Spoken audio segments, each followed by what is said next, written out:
আমাদের ছোট ছোট ছেলে মেয়েদের মোবাইল দেখানো ছাড়া কোনো কিছু খাওয়ানো যায় না, এর থেকে বাঁচার উপায় কি? খুব দরকারি প্রশ্ন ভাই।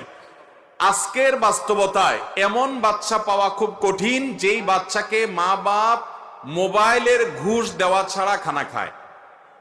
এরকম বাচ্চার সংখ্যা একেবারেই শহর কিংবা গ্রাম কোনো জায়গার বাদ নাই বললে চলে। পোলাপানরে খাইতে হলে শর্ত দেয়, আমাকে মোবাইল দিতে হবে। এরপরে মা বাপ মোবাইলে কার্টুন চালায় দেয়, ভিডিও চালায় দেয়, তারপরে সেটা দেখতে দেখতে খায়। মনে রাখবেন, এটা সন্তানের উপকার যতটুকু করছেন খানা খাওয়ায়া, এই মোবাইল দেখা ক্ষতি তার চেয়ে বেশি করতেছেন। এখন আপনি বলবেন এটা থেকে বাঁচার উপায় কি? আল্লাহ আমাকেও একটা বাচ্চা দিয়েছে 3-4 বছরের, আলহামদুলিল্লাহ। আমার বাচ্চাকে আমি মোবাইল দেখা খাওয়াই না সচরাচর। আপনি বলবেন যে তাহলে কিভাবে এটা করবেন? ভাইরা আমার, প্রথম কথা হলো, বাপমা নিজে অযথা মোবাইল টিপাটিপি করা, মোবাইল ঘাটাঘাটি করা, মোবাইলের নেশায় বুঁদ হয়ে থাকা থেকে আগে বেরিয়ে আসতে হবে, তাহলে বাচ্চাকে বাঁচানো সহজ হবে। এটা হলো 1 নম্বর কাজ। 2 নম্বর কাজ হলো, বাচ্চার সামনে বাচ্চার ভাই বোন অন্য কেউ বেহুদা মোবাইল টিপাটিপি করবে না। এগুলো বাচ্চারা দেখে শিখে, যখন কেউ করবে না তার মধ্যে থেকে আস্তে আস্তে আকাঙ্ক্ষাটা শেষ হবে। তৃতীয়ত, যে সমস্ত ফ্যামিলির বাচ্চা কাচ্চা মোবাইল টিপাটিপি অনেক বেশি করে, ওইসব বাচ্চাদের সাথে মিশাবেন না, তাহলে সেক্ষেত্রে এই বদভ্যাসটা তার মধ্যে আর আসবে না। চতুর্থত, বাচ্চাদেরকে ফিজিক্যাল এক্সারসাইজ বা অন্যান্য খেলনার ব্যবস্থা করে দিবেন। বিজ্ঞান বাক্স একটা আছে আমার বাসায়, আমি বাচ্চাদের জন্য নেই। এই বিজ্ঞান বাক্স, এগুলো ফিজিক্যালি বাচ্চা বিভিন্ন জিনিস ঘাটাঘাটি করে বানাইতে পারে, সুন্দর কিছু, এর মেধাও আপনার বিকশিত হয়, তার অনেক কিছু বানানোর আগ্রহ জাগে, মজা পায়। এ ধরনের খেলনা দিবেন এবং ফিজিক্যাল এক্সারসাইজ দিবেন।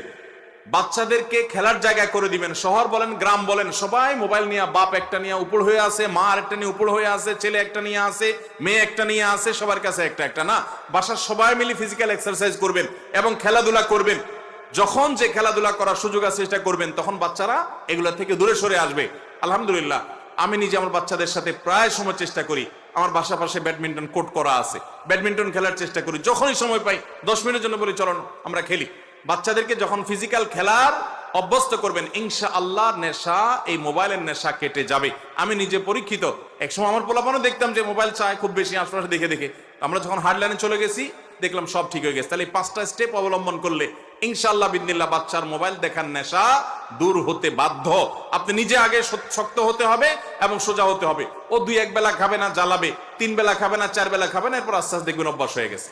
আল্লাহ আমাদের বাচ্চাদেরকে মোবাইল নামক বিষ থেকে ছোট ছোট বাচ্চাদেরকে বাঁচাবার তৌফিক দান করুন। তাদের চোখ নষ্ট হয়, তাদের ব্রেন নষ্ট হয়, ইমানের চেতনা নষ্ট হয়। মোবাইলে কার্টুনে কি দেখে? কার্টুনে সারাদিন দেখে মারামারি, ঠুস ঠুস, কাটাকাটি, এগুলো ছাড়া কিচ্ছু না। এগুলো দেখে দেখে পোলাপান আদা পাগল হয়। দেখবেন যে এখনকার পোলাপান যে আদা পাগলামি করে, ক্রেজি ভাব নেয়, আমরা ছোটবেলা বাচ্চাদেরকে এত পাগলামি করতে দেখতাম না।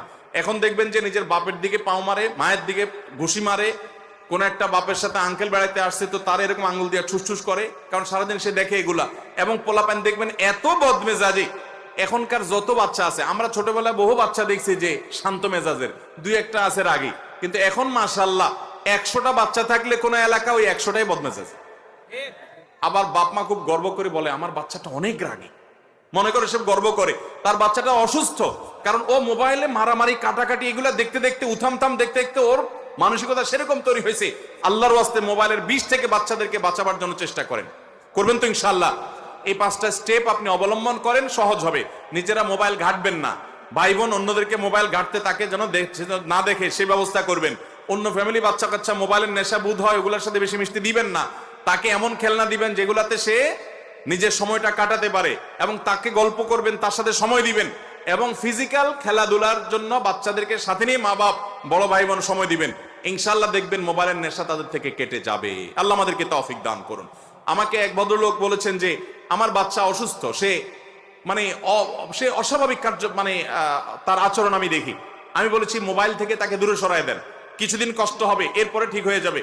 আলহামদুলিল্লাহ, এরপরে ওই ভদ্রলোক আমাকে এসে বলেছেন যে বাচ্চা এখন আর অসুবিধা হয় না। অনেক বাচ্চা রাতে ঘুমের মধ্যে ভয় পায়, লাফ দিয়ে উঠে, কান্নাকাটি করে, ওই যে মোবাইলের ভিতরে বিদঘুটে জিনিস দেখে, এগুলো সে স্বপ্নে দেখে এবং তার অসুবিধা হয়। আল্লাহ তাআলা আমাদের বাচ্চাদের ধ্বংসাত্মক এই বিষয়গুলো থেকে বেঁচে থাকার তৌফিক দান করুন। আমরা বাচ্চাদেরকে বাঁচানোর চেষ্টা করবো তো ইনশাআল্লাহ।